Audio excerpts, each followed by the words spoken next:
Hola, la formación dual es un término relativamente nuevo y como tal pues nos genera cierta confusión cuando lo comparamos con las prácticas que conocemos al uso. Bueno, si a ti también te pasa eso y sientes esa confusión, no te preocupes, hemos hecho este vídeo precisamente para aclararlo. En primer lugar, y antes de pasar a comentar las diferencias entre prácticas y formación dual, es preciso decir que un proceso no es mejor que el otro en sí mismo. Es decir, las prácticas no son mejores que la formación dual por sí solas, ni la formación dual en sí misma es mejor que las prácticas curriculares a las que estamos más acostumbrados. Va a depender de cuáles sean los objetivos de cada parte de la organización, la universidad y el estudiante, los objetivos de aprendizaje, las competencias, los resultados que estemos buscando. Muy bien, pues dicho esto, allá vamos. Vamos a ver cuáles son esas 7 diferencias entre las prácticas y la formación dual. Vamos. Bueno, la primera diferencia que podemos ver es que en las prácticas lo que hace el alumno o la alumna es aplicar en la organización aquello que ha aprendido previamente en el aula. El objetivo, por tanto, está muy centrado en que tengan una primera aproximación al mundo laboral. Por eso, la responsabilidad de las personas en las organizaciones, en las empresas donde estén estos alumnos, lo que hacen es mostrarles cómo se funciona en ese sector y en esa empresa en concreto. Sin embargo, en la formación dual universitaria a los estudiantes les denominamos participantes duales, con ese toque de aprendiz tan relevante en lo que estamos explicando hoy. Ese participante dual, cuando va a la empresa, no va a aplicar lo ya aprendido en el aula únicamente, sino va a desarrollar nuevas competencias. Competencias que además entendemos que las va a desarrollar mucho mejor en ese contexto real, en esa empresa. De ahí, por lo tanto, también que a la empresa se le asigne un mayor compromiso, una mayor corresponsabilidad en todo ese proceso formativo. Por lo tanto, esos participantes duales no solamente aplican lo aprendido, sino que están aprendiendo y desarrollando nuevas competencias. De ahí que hablemos del Work-Based Learning. Bueno, pues vamos ahora a por la segunda diferencia. En las prácticas existen habitualmente dos figuras, el tutor de la empresa o de la organización y la persona también que hace de tutora en la universidad. Estas personas, estos tutores, lo que hacen es coordinarse y comunicarse de manera puntual para valorar cómo está siendo el desempeño del estudiante en prácticas. En la formación dual a los tutores les denominamos facilitadores duales. ¿Por qué? Porque su rol es un poco diferente al tutor habitual. Hacen un proceso de muchísimo más acompañamiento, mucho más intensivo, mucho más cercano a ese participante dual que hemos dicho que tiene que estar desarrollando competencias nuevas en esa estancia en la empresa. Por supuesto, tenemos los facilitadores duales en la organización o empresa y los facilitadores duales en la universidad.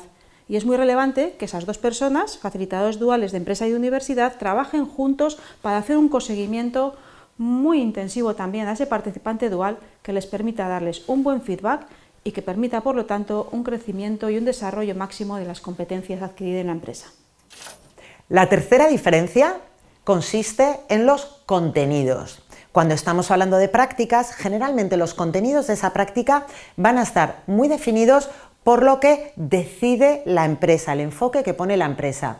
Una vez hacen esa petición a la universidad, nosotros lo que hacemos es ver si realmente esas tareas que se les van a asignar están incluidas en el plan de estudios o no lo están. Si es el caso afirmativo, entonces ya podremos definir qué persona puede ir a realizar esa práctica en concreto.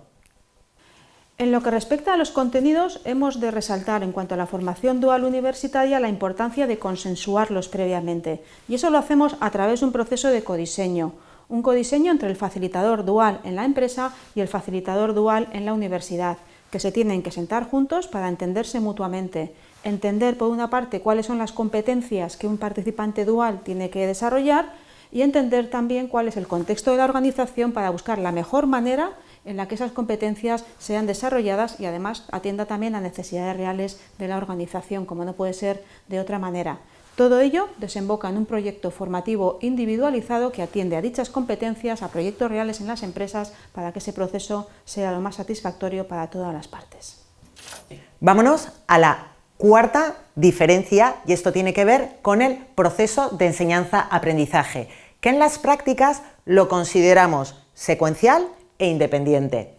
¿Qué quiere decir esto? Que el alumno o la alumna que acude a hacer las prácticas previamente en el aula ha adquirido esos conocimientos necesarios y después va a la empresa y los aplica.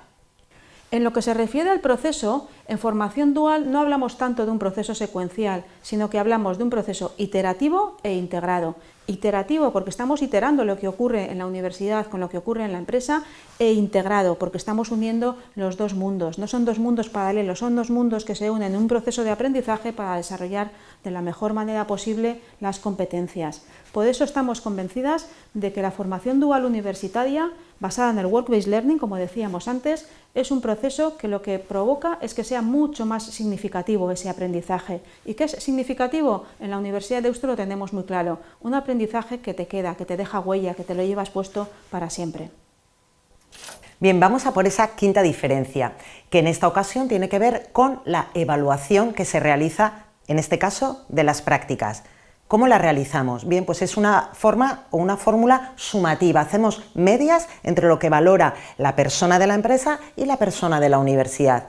¿Qué valoramos en la universidad? Pues fundamentalmente la memoria que tienen que entregar al finalizar su periodo de prácticas, mientras que la persona de la empresa lo que va a evaluar va a ser el desempeño que tiene esa persona a lo largo del tiempo que esté con ellos.